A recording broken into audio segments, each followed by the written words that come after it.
Hello. Hello, this is Sai Tarun Maneni. Uh, we are going to discuss the project in cybersecurity, which is called input validation to mitigate server-side request forgery.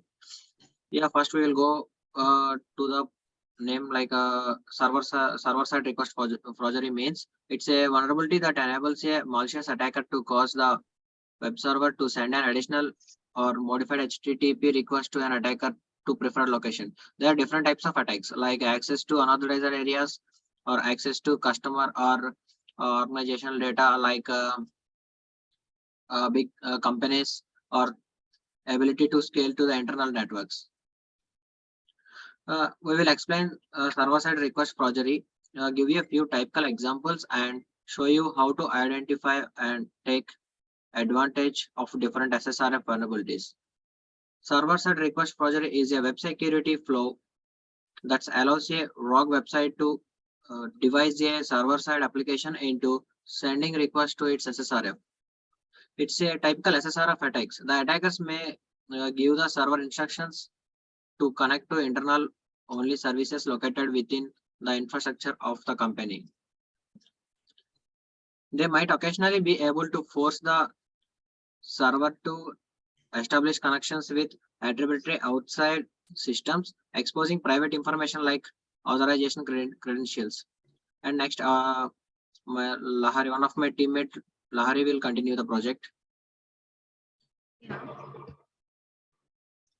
Hello. Myself, Lahari. I'm going to say about the project which was introduced by the Tharun. So I'm telling that about the project. The attackers may also connect to the internet servers like HTTP and also attack the database servers and retrieve the server configurations informations like Amazon database and make the post request to the servers and are the not supported to the existing systems, and also they may attack the URLs for the code retrievals. They can encrypt and decrypt everything for from our information. The main tool was used here to overcome this problem. We are using the tool of check SSRF. And the target application may also have capacity to publish data to the URL. Important data from the URL was stolen by the attackers, and also by the either giving the complete alternative of URLs is modifying the URLs and putting together like small changes, dot and everything. Future path travels itself, where the contributed request is delivered from the services and servers sides of programming recognizations, and also tries to read the data and write the data and overcome the data from the attackers. We are using the tools of check SSRF, and we are continuing to save our data from the attackers.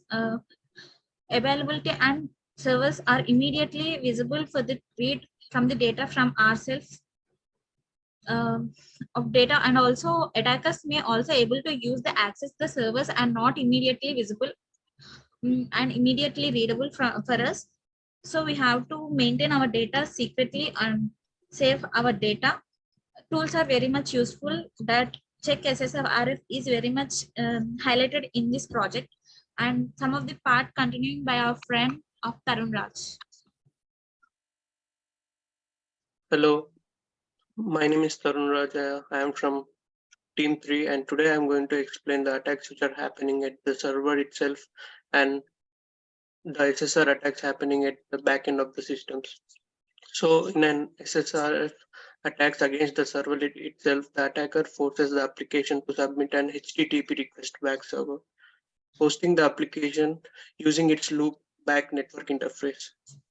Considering a shopping app, if we consider an example of an shopping app that allows users to check whether an item is in the stock of a merchant or not. To supply the stock information, the application needs to connect various backend REST APIs depending upon the product and shop in the question. By delivering the URL over a front-end HTTP request to relevant backend API endpoint, the function is implemented. So now I'm going to explain the SSR attacks which are happening at the back end of the systems. This generates a different kind of trust relationship that typically arises with server side. request forgery, since the application server may interface with the extra backend systems and they are not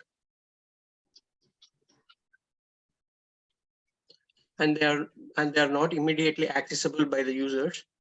These systems usually feature non-routable private IP address. Although they are frequently protected by the network architecture, the backend systems can have a lower security posture. Internal backend systems frequently offer sensitive features that are accessible to anyone with access to the systems without requiring them to log in. And this is the backend systems, the SSRF attacks happening at the backend systems, and the SSR attacks happening within the server side. And to conclude this topic, my friend Lahari is going to present you the conclusion. And thank you from my end. Yeah, here I'm concluding that the topic from the overall of the modules are against to the SSRF attacks and the straightforward to the efficient manner of the user's applied URLs and ensure that they do not be included potentially harmful components. So these are the some of the tools and on the some of the references we are using for the project to accomplish the SSRF agents. Thank you. Thank you.